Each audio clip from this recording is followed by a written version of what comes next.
Hello everyone, what's up? In this video, I'm just going to explain this game that I played, or rather just show it. It's a game that I think I'm pretty proud of because I feel like I played it really well with good accuracy, as you can see here. So this game was in a tournament, so I just decided to try really hard, and my accuracy, I guess, showed that. And I'm pretty proud of this because I feel like it's the kind of game you'd play like in a big tournament. I don't know, something like that, but I'll just show the game now.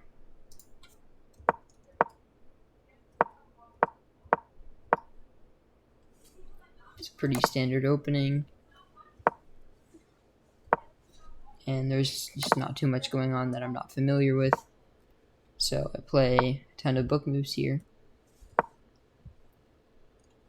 and he moves the pawn to threaten my bishop, so I move it back, and then he moves his bishop to threaten my knight, so I push the pawn, and he moves his bishop back, and already you can see it's a really crowded game. I typically trade down early on, but in this game, I guess I just decided, let's see, I missed a ton of opportunities to trade down, so it became a really crowded game with a lot of thinking. So then I move my rook onto the E file, or the E rank, whatever it's called. He captures there. I think that right here, I might have been a better move to capture his bishop and screw up his pawn structure, but I just didn't really see the move. Captures. Then he moves his knight into the strong square on my side. So I do the same. And then he pushes the pawn down on the G file, threatening my bishop. So I move my bishop back. And this move's an inaccuracy according to the engine. He should have just captured with his knight, but he didn't. So I captured here. And actually, a better move apparently would have been pushing the pawn here. I'm not entirely sure why, but I guess the engine would have preferred that, but I just decided to capture because we need to trade down at this point. And then capture with my knight. He captures with his bishop, and I push the pawn. He moves back, and I think here I push the pawn again because I see he has this annoying little thing right here on my f2 pawn. Even though it's guarded by the bishop, I just don't like it very much, so I decide that I'm going to move his bishop back a little bit, and so that I can move it back even further later. I then move my queen to h5, I guess just to get it a little closer to his king, maybe threaten him a little bit. There wasn't really any idea here. As you can see, I have really nothing to play to even get close to check or even mate. Or no, other way around. To even get close to mate or even check, there's no check that I can play. So then he moves his queen, I capture, trade the queens, and now here we have a huge pawn game. I don't even know what this is, like 1, 2, 3, 4, 5, 6, 7, 8 pawns. Wow, we both had all our pawns. That's why it felt so crowded. Okay, and then I start pushing the pawns here, and now I get rid of this. He still has this annoying little line here, again guarded by my bishop, but I just decide since he's about to move this pawn to threaten my bishop to have me move it, he'll then have this pawn, or I'll have this pawn hanging rather. So I decide to force him to move his bishop back before that can even happen. So then I push this pawn just to move some pawns forward. He pushes his pawn over there, and I move my bishop back. He puts his bishop defending this pawn right here on d6 because one of my next moves was going to be this, so he had to defend it.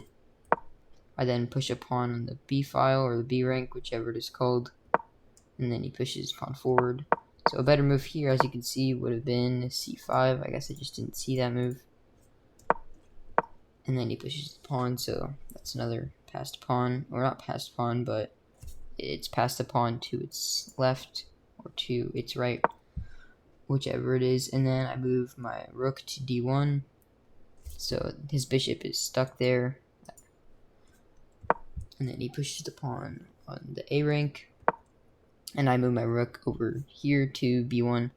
So at this point, I think he probably, if he wanted to capture, he could have just captured. It would have straightened out my pawn structure, but the move he played next was not a good move. It was an inaccuracy. As you can see, the game was already really slow and just not moving very quickly in general, so this move just doesn't help him.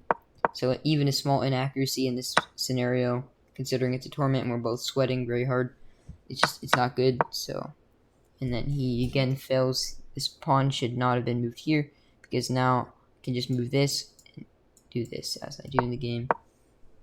So rook to a1, and now we trade pawns. But I think I'm up a pawn. Yeah, I'm up a pawn from that dumb move that he played. So now he moves his bishop to threaten my rook, but I just move it here, threatening the pawn. Wasn't a great move by him in my opinion. I mean, the engine says it's fine, but I think that it was just a waste. And then he does this, obviously missing this right here. I don't know what he's doing. I just decided to take the free pawn over here, because then I can go get this pawn over here that's hanging. He moves his bishop, and the game's over. He resigns. And I don't know. I just felt that this game felt like the kind of games you watch on YouTube with like two grandmasters not trading their pieces, where you just see a really crowded game and they're really thinking hard about what to do. I felt like that was what was happening here, because it's really crowded for how little time he had left, and it was just really coming down to the time. So at some points he had a lot more time than me, I recall. Let's see. Yeah, back over here, he was way ahead in time, and I realized I need to start playing faster and playing smarter. So I tried to pull ahead a little bit, and I think I did that right here. I don't know. I guess I had an idea somewhere over here with these pawns. It's just a really slow game, but being up on time was crucial here, considering how slow this game was moving. And in the end, I was up in material, and this would have resulted in a win for me, considering he was down on time and that I was up in material. So it was just a fun game, I think. And if you look over here, I had really good accuracy. 6 book moves, 3 good moves, 9 excellent moves, 14 best moves, and no inaccuracies or anything below, which, I mean, that's not very normal for me. It's sort of out of the normal. So yeah, that's all.